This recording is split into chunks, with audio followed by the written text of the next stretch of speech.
Mas é muito bom estar aqui, como eu sempre falo, quando venho. No começo do ano, né, o primeiro mês de janeiro, agradeço ao Júnior, ao convite generoso. E hoje a reflexão nós vamos retirar do Evangelho segundo o Espiritismo, capítulo 22. Não separeis o que Deus juntou. Esse capítulo do Evangelho segundo o Espiritismo é um capítulo curto, pequeno. Tem 2 tópicos que é tratado nele, que é a indissolubilidade do casamento e o divórcio. Esse capítulo, em especial, não tem as instruções dos espíritos. Acho que isso só ocorre em outro capítulo do Evangelho segundo o Espiritismo. Então, as considerações são dos estudos que Kardec faz. E é interessante porque ele é baseado numa fala que Jesus tem quando os fariseus vão tentar lá achar alguma coisa contra Jesus, né? Eles sempre estão lá em volta de Jesus, perguntando para ver que se Jesus vai responder alguma coisa que eles possam usar contra Jesus, né? Eles queriam retirar Jesus ali de cena, acusando de alguma coisa contra a lei mosaica. E eles estão lá, os fariseus, que são os estudados, os que mais se orgulham de ter conhecimento da lei entre os judeus, então eles têm o conhecimento da lei judaica, do que Moisés escreveu, legislou para eles. Eles não são pessoas que estão chegando, perguntando para Jesus coisas das quais eles não compreendem, das quais eles não têm o conhecimento. Eles têm muito conhecimento. Mas a intenção ali era de causar algum dissabor ao mestre para que ele pudesse ser acusado de alguma coisa contra a lei. E aí os fariseus eles vão chegar se aproximando de Jesus e vão perguntar o seguinte: é lícito ao homem repudiar a sua mulher por qualquer motivo? E é interessante porque a maioria das traduções traz isso, a qualquer motivo. E aí Jesus vai responder: vocês não leram o que o Criador desde o princípio os fez homem e mulher, e que disse: por isso o homem deixará o seu pai e a sua mãe e se unirá à sua mulher, tornando-se os dois uma só carne? De modo que já não são mais dois, porém uma só carne. Portanto, que ninguém separe o que Deus ajuntou. Os fariseus perguntaram: então por que Moisés ordenou dar uma carta de divórcio e repudiar a mulher? Jesus respondeu: foi por causa da dureza do coração de vocês que Moisés permitiu que vocês repudiassem a mulher. Mas não foi assim desde o princípio. Eu, porém, lhes digo: quem repudiar a sua mulher, não sendo por causa de relações ilícitas, e casar com outra, comete adultério. Então Jesus responde utilizando a própria lei que Moisés escreveu sobre o divórcio.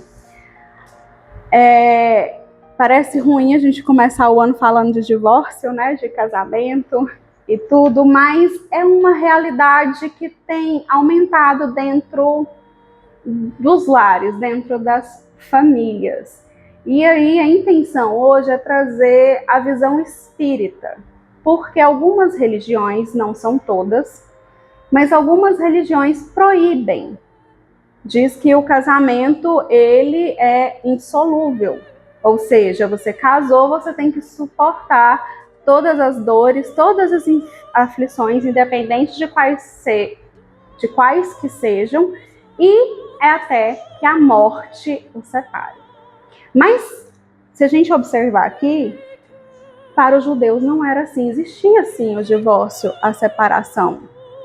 E aí Jesus vai utilizar o que Moisés legislou para aquele povo naquela época, porque precisava.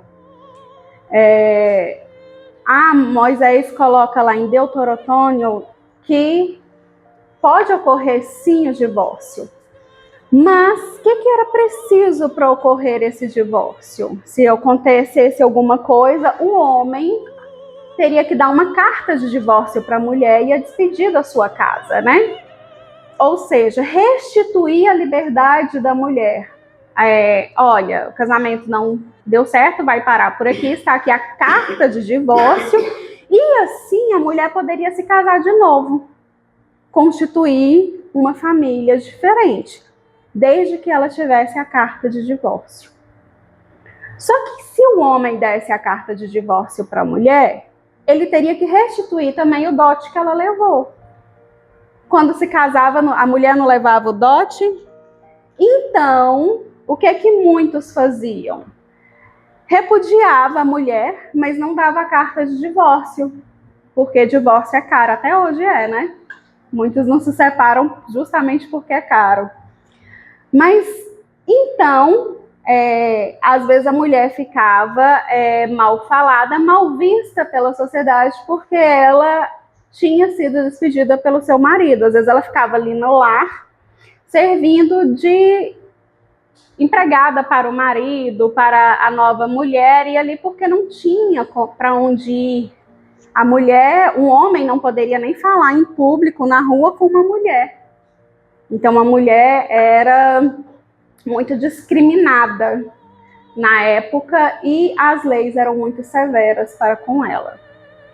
Um exemplo é que o adultério era pecado para os dois, o marido e a mulher, mas a gente não escuta falar do homem adúltero, apenas da mulher. Então, às vezes, quando o homem queria se livrar da mulher para não dar a carta de divórcio, algumas eram acusadas de adultério porque era um crime, então era condenada à morte, né?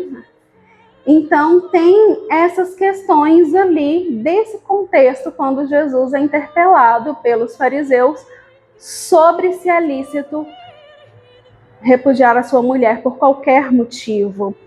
E aí, nós vamos analisar um pouquinho, nós não vamos ficar só nessa questão da época do judaísmo, mas existia duas correntes. Uma que dizia que era mais rígida, ou seja, você não poderia dispensar, repudiar, divorciar por qualquer motivo, teria que ser algo grave, algo que a mulher fizesse, como por exemplo, se tirasse o homem do caminho correto ali de Deus, ou o adultério, ou alguma questão mesmo que fosse grave, que não tivesse como levar a relação adiante.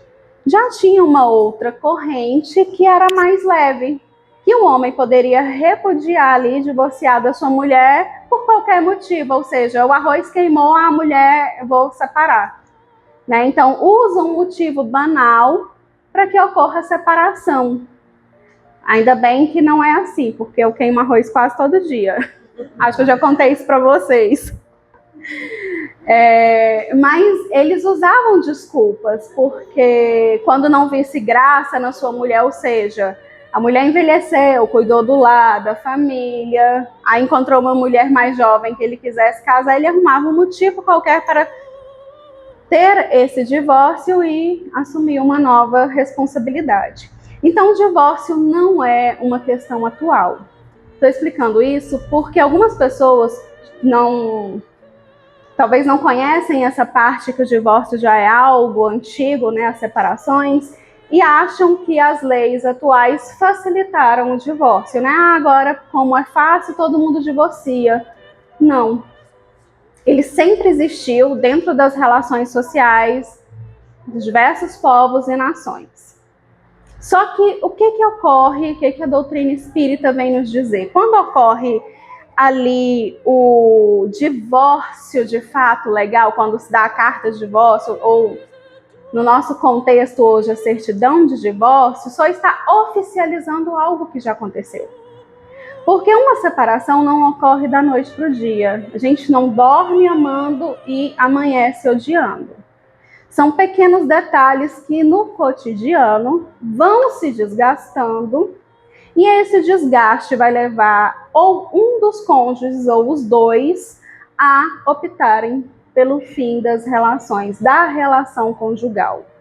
Então, o Espiritismo, a doutrina espírita, Allan Kardec, nesse capítulo, ele vai nos explicar isso, deixar muito claro que quando ocorre a oficialização, esse casal já está por fato separado. Então, a lei só vai regularizar algo que já ocorreu dentro das minúcias deste lar. E aí, no Livro dos Espíritos, nós também temos algumas questões que Kardec vai perguntar lá, das 695 a 697, sobre essa questão do casamento, né? Então, olha só, será contrária à lei divina o casamento, isto é, a união permanente de dois seres? Aí os espíritos vão dizer que é um progresso na marcha da humanidade. Então, olha só, existe o divórcio, existem as separações, mas o casamento é um progresso na marcha da humanidade. Por quê? Porque o lar, a instituição, a família que se forma com a união, é uma escola para todos nós que chegamos aqui na Terra. O lar é a nossa primeira escola, é onde nós vamos aprender as nossas condições morais primárias para poder nos instruir e seguir a nossa jornada terrena. Então, o lar é de fundamental importância. Então, o casamento reúne as pessoas por afinidade ou por necessidade. E aí, a gente pensar no casamento da formação dos cônjuges, né, os esposos, as esposas, um casal em si, nós vamos pensar que teremos os filhos, os agregados, então o núcleo familiar vai se reunir ali com demais laços de convivência. Alguns lares, como a doutrina espírita aqui na Terra nos esclarece, são lares afins, são pessoas que se amam, que têm ali uma afinidade, então são lares felizes, eles reencarnam para suas provações, expiações juntas ali, para um poder auxiliar o outro. Poucos lares são assim. A maioria dos lares são reencontros de reajustes entre os cônjuges, como entre os filhos e outros parentes próximos ali da convivência. Porque se fosse só para a gente resgatar com o vizinho, era fácil. Quando ele desse trabalho, se a casa é de aluguel, é só mudar, né? Seria muito fácil.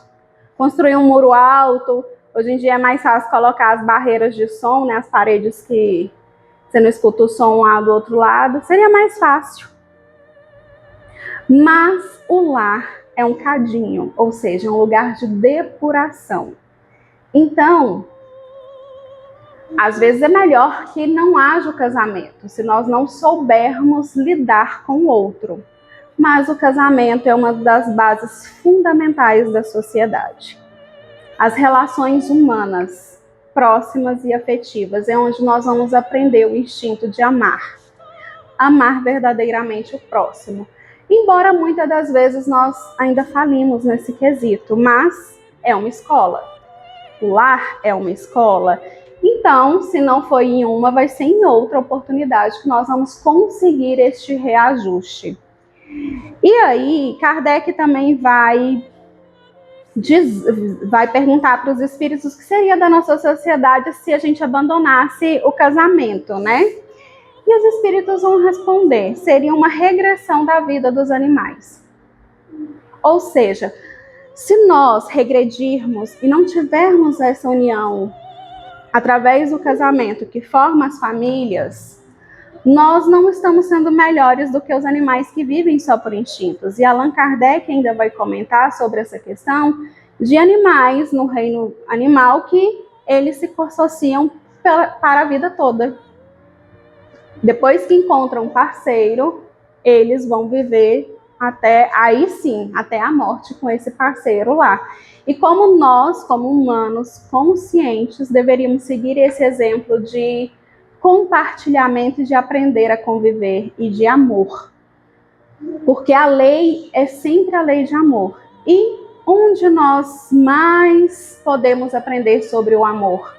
Dentro do lar e das relações afetivas mais próximas. E Kardec vai perguntar lá na questão 697. Essa lei da natureza, ou somente essa está na lei da natureza, ou somente na lei humana, a indissolubilidade absoluta do casamento? Ou seja, Kardec começa a perguntar, e o casamento?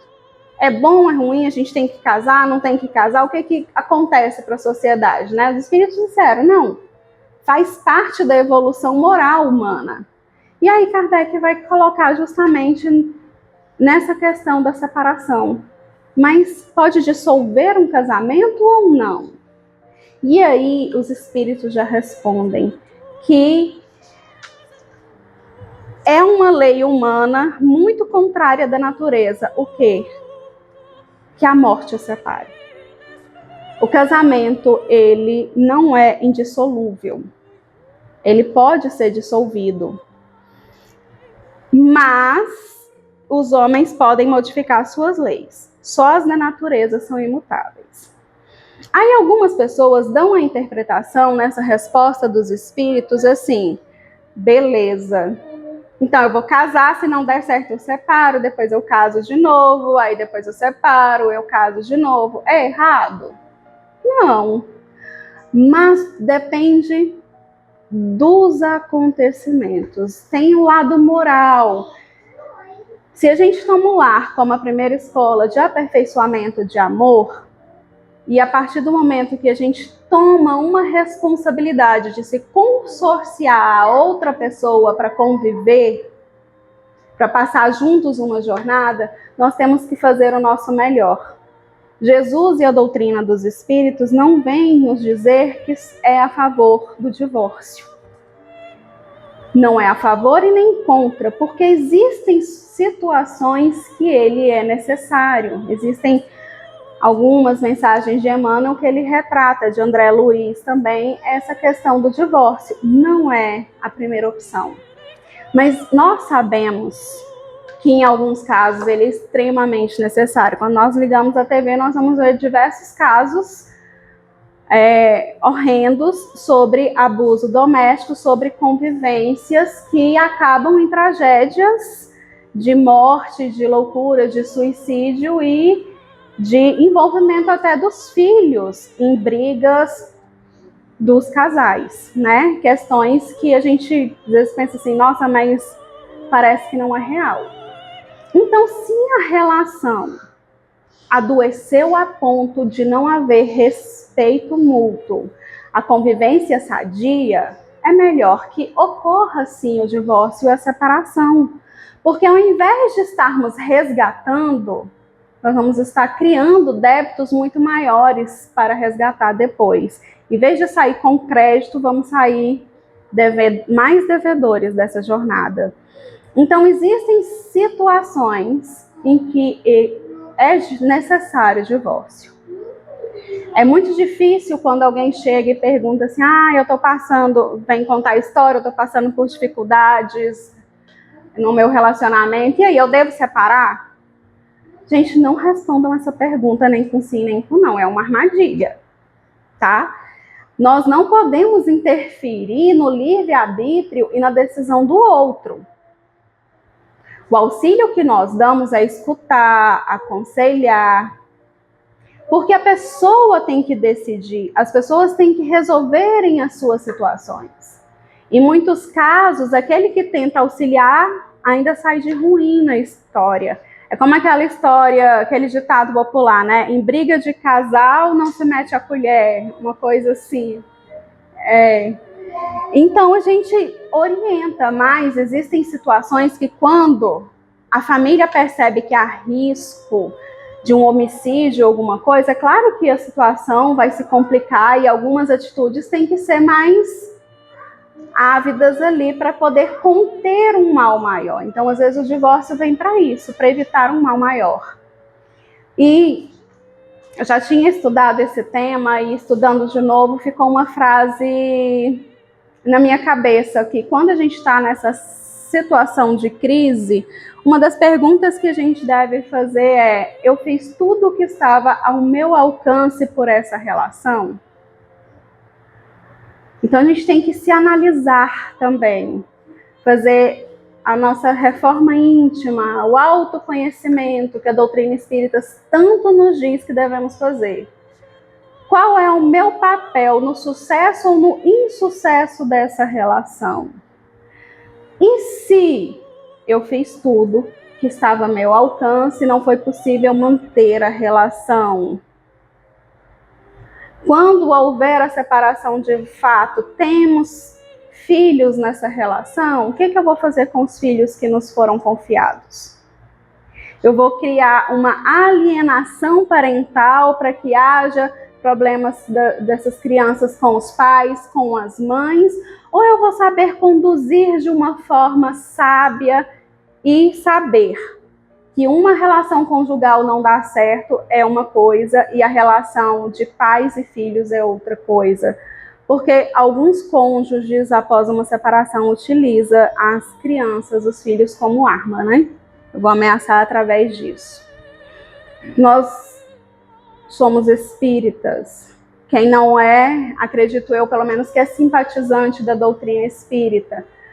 Como conhecedores dos ensinamentos do Cristo, do seu Evangelho, e cientes da reencarnação, nós temos que estar cientes também que a maioria dos casamentos aqui na Terra não são por amor. Aquela história, eu quero encontrar a minha metade, a minha alma gêmea, a metade da laranja, vamos esquecer. São raros os casamentos afins aqui na Terra, onde os cônjuges estão no mesmo nível moral ali e de amor recíproco. São poucas as relações que vivem uma felicidade, vivem um mar de rosas sem espinho, né? Porque as rosas sem espinho é algo que eu sempre falo também, vocês já devem ter me ouvido falar isso aqui. Por que nós temos, então, que reencarnar e vir para essas relações difíceis? Gente, reajuste. Os nossos maiores inimigos, os nossos maiores desafetos renascem dentro do nosso lar ou vão se consociar a nós, à nossa estrada, para que a gente aprenda a amar. A reencarnação não traz o esquecimento do passado só para que a gente não lembre. É para que a gente não odeie. Para que a gente não reviva mágoas e rancores, para que a gente aprenda a trilhar um novo caminho, aprenda a compreender, amar e fazer o nosso melhor. Então, nós temos alguns tipos de casamento. Como eu já disse, os afins, esses maravilhosos, desses filmes de comédia romântica, eles são raros. A gente não vai encontrar a metade da laranja, a gente pode encontrar o outro abacaxi, né? É mais fácil, né? Que é metade da laranja. Não, gente, a gente vai encontrar o outro abacaxi. Nem a metade do abacaxi, ele inteiro, porque cada um vem inteiro, vem completo, com todos os nossos defeitos. Eu venho com o meu defeito, meu marido com os dele, e assim vai. As pessoas renascem com os defeitos para se reajustarem. Então é bonito ver os filmes românticos, mas as coisas não são bem assim. Nós precisamos resgatar, nós precisamos reajustar e aprender a amar. Como tem uma história que um amigo meu sempre gosta de contar, né? O casal ficou a vida inteira casado, 50 e tantos anos de casamento. Aí o marido desencarnou primeiro. Aí depois ela foi, desencarnou. Aí chegou do lado de lá, tá lá ele, oi, ela, não. Não, mas eu te aguentei já, essa reencarnação inteira. Já fiz tudo, ó, cuidei de tudo, fiz comida e cuidei do lado, os filhos agora. Não, eu suportei. Aí os nossos bons amigos da espiritualidade suportou. Muito bem, mas não amou. Então, é recomendado que retorne uma nova existência novamente como marido e mulher para aprender a amar. Não é uma questão de suportar o outro, de fazer. É uma questão de amor. É claro que as configurações podem mudar nos nossos planejamentos reencarnatórios. A gente fala, não, pelo amor de Deus, fulano e a fulana como marido, como esposa, mas não. Vem como filho, vem como irmão, vamos adaptando aqui de uma forma diferente até que a gente aprenda a amar de verdade. Podemos reajustar. Mas nós só vamos saber desses reajustes quando nós desencarnarmos, chegarmos do lado de lá e tomarmos consciência do que realmente nós conseguimos construir e do que nós realmente conseguimos resgatar nessa existência. E dos tipos de casamento, como diz Martins Peralva, nós também temos os casamentos acidentais, que a gente pensa assim, estou aqui em sacrifício porque eu sou espírita, eu tenho meu planejamento reencarnatório, né? Então eu planejei casar com fulano, com fulana, constituir um lar, uma família. Só que, às vezes, eu planejei casar, construir um lar com fulano ou com a fulana. Só que antes de chegar ele ou ela, eu conheci uma outra pessoa tão bonita. Foi aquela paixão, foi um motivo aqui, foi outro motivo ali. Ou eu conheci uma pessoa bem financeiramente, foi um motivo de interesse financeiro, né? E nós temos esses casamentos por diversos tipos de interesse. E aí, chegando aqui, esquecidos os nossos contratos, os nossos planejamentos, nós desviamos o caminho. E às vezes nós fazemos um casamento acidental, ou seja, não era aquele ou aquela que eu havia planejado compartilhar uma parte da minha existência. Mas por algum motivo eu desviei, não esperei e casei. Aí tem gente que vai dizer assim, já que não foi o fulano ou a fulana do meu planejamento reencarnatório, eu vou divorciar e vou encontrar o outro que eu planejei. Não é bem assim. Nós temos livre-arbítrio. A partir do momento que nós assumimos um compromisso, mesmo que não tenha sido aquele que deveria ter sido, que foi planejado, nós temos que fazer de tudo para cumprir com esse compromisso. Não é por qualquer motivo, lembra? Não é só porque queimou o arroz. Tem que ser um motivo que realmente impeça a consolidação da união desse casal. Então, eu me precipitei, fiz um casamento acidental, agora eu vou divorciar porque diz que o casamento pode ser desfeito. Não é assim. Nós temos a questão moral. Nós temos a questão de compromissos que nós assumimos. Quando a gente faz isso, a gente liberta outra pessoa que iria aparecer vai tomar um caminho diferente. O contrato ali pré-reencarnatório foi desfeito. Agora nós temos novas responsabilidades e temos que fazer tudo o que está ao nosso alcance para cumprir com essas responsabilidades. Geralmente, esses impulsos ou interesses materiais que levam as pessoas a esses casamentos acidentais, eles acabam rápido. Porque se era beleza, gente, não tem coisa que acaba mais rápido do que beleza. Né? Tem até uma brincadeira das pessoas que dizem, ainda bem que eu sou feio. Mas por quê? Porque feiura só aumenta, né? E beleza acaba. Gente, beleza acaba. A beleza corporal, a estética é algo passageiro. Né? Não existe a fonte da juventude eterna em relação à vida material.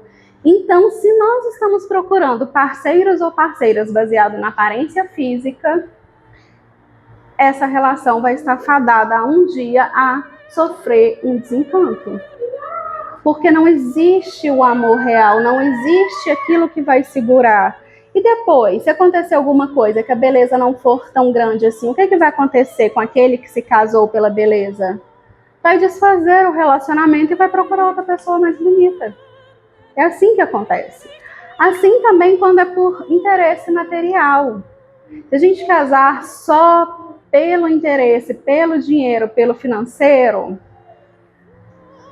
os encantos do dia a dia também serão difíceis de ser mantidos e dinheiro também acaba. Fortunas são desfeitas a todos os momentos. E a pessoa que você vai casar, você vai conseguir suportá-la, você vai conseguir amá-la, não é suportá-la, né? Lembra que não basta suportar, você vai conseguir amá-la como é? Então a gente tem que ter muito cuidado nessa escolha. Nós vivemos numa sociedade que eu vejo as pessoas começam, tem que casar. Mas você tem tantos anos, você não casou ainda? Aí depois que casa, tem que ter filho. Mas tem que ter filho, porque casal tem que ter filho. Ou então fala, tem só um? Não, tem que ter 2. Eu escuto isso, eu tenho 1. Aí o pessoal fala, tem que ter 2, tem que ter 3. Quem tem 1 não tem nenhum. Não são as coisas que a gente escuta dos outros? Não é assim, gente. Cada um tem o seu limite, cada um tem o seu planejamento. E tem pessoas que nascem para não casar. Tem as pessoas que fazem o planejamento reencarnatório, dizem, não vou casar, não vou ter filhos. Aí chega aqui, muda de ideia, casa, tem filhos. Já também tem aquelas que planejam, não, eu vou casar, vou encontrar o fulano, a fulana, vamos construir um lar. E quando chega aqui não casa, prefere não casar. São trajetórias que cada um vai ter a sua decisão. Raul Teixeira, um palestrante espírita, talvez vocês conheçam, ele estava noivo. E aí, quando estava, acho que próximo do casamento, a noiva disse para ele que ele teria que ir menos ao centro espírita, né? Diminuir os trabalhos espíritas. Ele desfez o noivado e não casou, e depois não casou mesmo, porque ele decidiu que o trabalho dele era o compromisso que ele tinha com a doutrina espírita.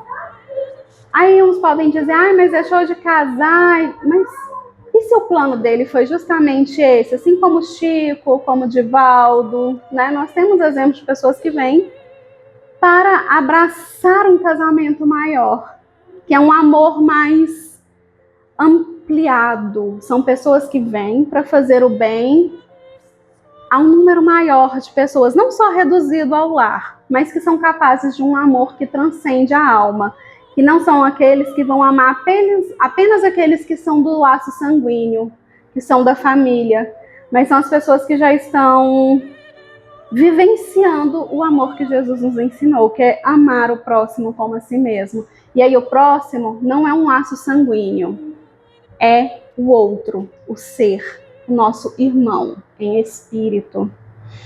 E nós temos os casamentos provacionais, que eu já falei. A grande maioria, possivelmente a maioria de nós estamos num desse, que são aqueles casamentos que nós temos reajustes, tanto um quanto o outro. Um fez, ou o outro fez, ou numa vida anterior foi um, e na outra foi o outro, e assim juntam os débitos dos dois e vão tentar se resgatar ali através da lei do amor. É a maioria dos casamentos que nós encontramos em nosso planeta. Só que nós também temos um tipo de casamento sacrificial. Esse, nós temos o exemplo dele no livro Nosso Lar. Quando a mãe de André Luiz planeja reencarnar. A mãe de André Luiz, ela já é um espírito que não precisa reencarnar, evoluído. Ela não está nem em nosso lar, ela está numa cidade, num plano superior. Só que o pai de André Luiz se encontra num umbral, ligado ainda às duas amantes. Ele não foi um bom marido, né? Ainda ficou ligado às amantes, duas das muitas que deve ter tido.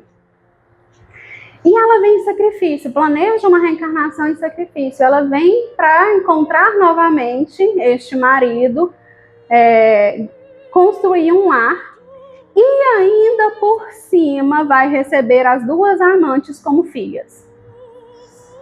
Esse é um casamento sacrificial. Esse é quando a gente vê uma pessoa muito evoluída dando conta de uma família muito problemática. A gente pensa assim, mas como que essa pessoa se enfiou nisso aí, né? Amor. A lei não é de amor? Nós não construímos as famílias e as relações afetivas para aprender a amar? Ela não precisava. O sofrimento que ela ia passar era só para poder ajudar o marido e as amantes, para ensinar o caminho do amor, da dedicação. E aí nós temos casamentos afins, que são também difíceis, que, como eu já falei, são onde os dois já estão no nível moral mais compatível, são aqueles casais que você olha assim, não acredito.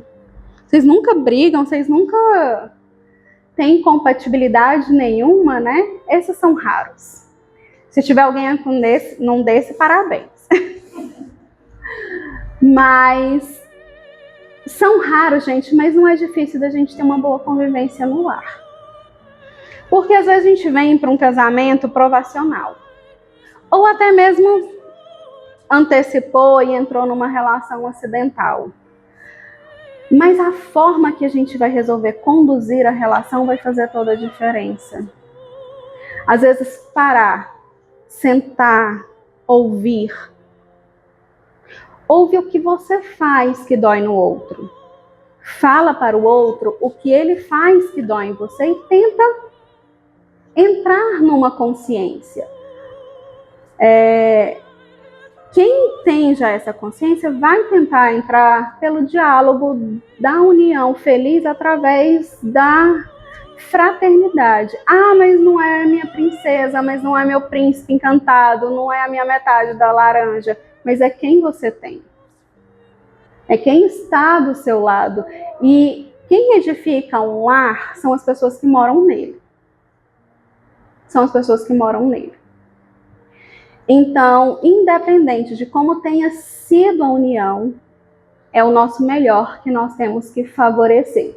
Se de repente chegou ao final, não deu para continuar, a gente consegue seguir adiante. Entretanto, esse seguir adiante é sem levar mágoas e causar feridas a outros. Ah, mas se a gente tem um planejamento reencarnatório, eu casei e não der certo, eu não posso ter um segundo casamento? Sim, a maioria de nós temos um segundo casamento, sim. Ah, mas não é contra as leis de Deus? Não, lembramos que os espíritos nos dizem que é uma lei humana, ou até que a morte nos separe. A questão aqui é a gente aprender que os laços, eles são eternos. E se nós temos resgates para fazer, nós podemos até adiar. Eu vou esperar.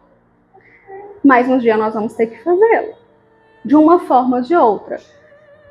De repente a gente fala, mas não dá numa relação conjugal. Mas tem outras relações de amor e de amparo que nós podemos proporcionar ao outro para que essa relação possa se edificar. E a gente possa se edificar como a família humana, espíritos imortais, e não apenas como viajores dessa terra passageira, né, como reencarnantes. E nós temos um outro tipo de casamento que é o transcendental. São almas elevadas, os dois. Olha que lindo, que lar maravilhoso esse, né? Os dois são almas elevadas, não é só amor ali, não. Eles vêm com uma missão. Um exemplo que nós temos é o casamento de Kardec. Ele e a sua esposa, eles vieram num casamento de uma missão. Ela, em nenhum momento, a gente vê algum relato na doutrina espírita que a esposa quis separar, que a esposa não apoiou.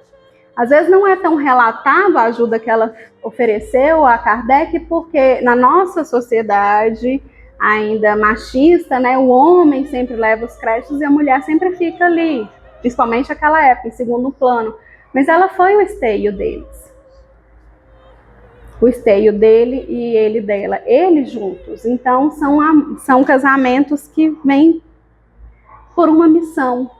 É comum nessas questões, às vezes, de casais que têm missões muito grandes, humanitárias, que se casam para trabalhar juntos nessas questões. Em casais cientistas, acredito eu também, que Pierre e Marie Curie, casal de cientistas, deve ser também um exemplo de casamento transcendental. Eles vêm juntos em prol do benefício maior da sociedade. Aí a gente pensa, mas aí não tem edificação. Tem. É uma prova de amor, não só para os filhos que possivelmente pode nascer nesses lares, mas é uma prova de amor à humanidade que precisa desses trabalhos de sacrifício e de assistência para poder evoluir e progredir intelectualmente e moralmente. Então, quando nós vamos construir as nossas relações, nós temos que ter muito cuidado. Porque a gente pensa assim, às vezes, mas eu fiz um casamento acidental, não estava planejado, porque eu me apaixonei pela pessoa, então é amor, e nem sempre é. A beleza física e outros atrativos do ser pode nos encantar, e nem sempre é amor. As paixões da juventude, da adolescência, nem sempre é amor. A gente pensa assim, eu vou morrer se eu não tiver aquela pessoa, se eu não ficar com a pessoa. E nem sempre é assim, é o exagero da juventude. Nós temos que saber esperar, aprender. É por isso que o tempo do namoro é importante, né? Namorar um tempo antes de casar é importante para observar, conhecer manias, conhecer comportamentos, personalidade, ter certeza se aquela pessoa é a pessoa que eu quero envelhecer ao lado dela. Se eu pensar, eu não quero envelhecer ao lado dessa pessoa, não é essa pessoa.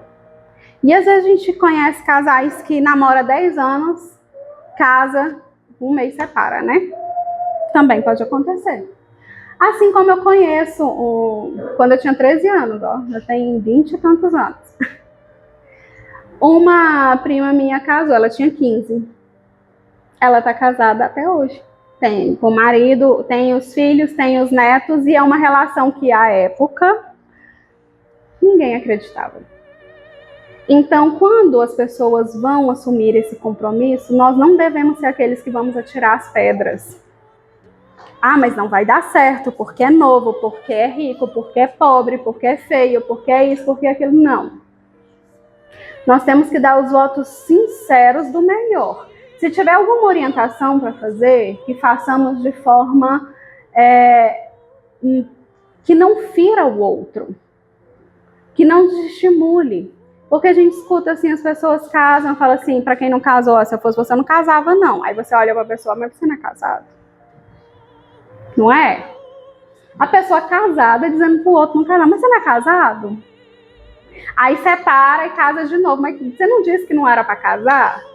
Nós temos a necessidade de companhia, é do ser humano, é da humanidade, mas nós temos que aprender essa convivência, saber, dentro da nossa consciência, o que é certo ou errado. Não é até que a morte nos separe, mas até quando nós devemos caminhar e aprender a lição da convivência e da fraternidade. E nós espíritas sabemos que não existe a morte, há só uma passagem, retorno ao mundo espiritual. Ou seja, se a gente acreditar nisso, a gente vai pensar que a gente vai passar a eternidade com aquela pessoa. Nem sempre é assim. Os verdadeiros casamentos no mundo espiritual são daqueles que realmente são almas afins, que realmente muito se amam e decidem, porque do lado de lá não há mentiras, não há máscaras. Então, se era uma situação, se era uma relação apenas para um aprendizado na jornada terrena, não significa que do lado de lá continuaremos juntos. E se por acaso for construído um amor verdadeiro, nós vamos nos reencontrar. Porque não existe alma gêmea que uma nasce destinada à outra. Nós temos almas afins que durante o curso das nossas reencarnações nós vamos aprendendo a amar através da convivência. E assim nós temos o que nós costumamos sonhar como almas gêmeas, não é? Mas são as pessoas que fazem parte do nosso processo evolutivo. Bom, gente, eu acho que meu tempo acabou. Espero que tenha sido uma boa reflexão e que Jesus possa abraçar todos nós e sempre nos conduzir à melhor decisão. Boa noite.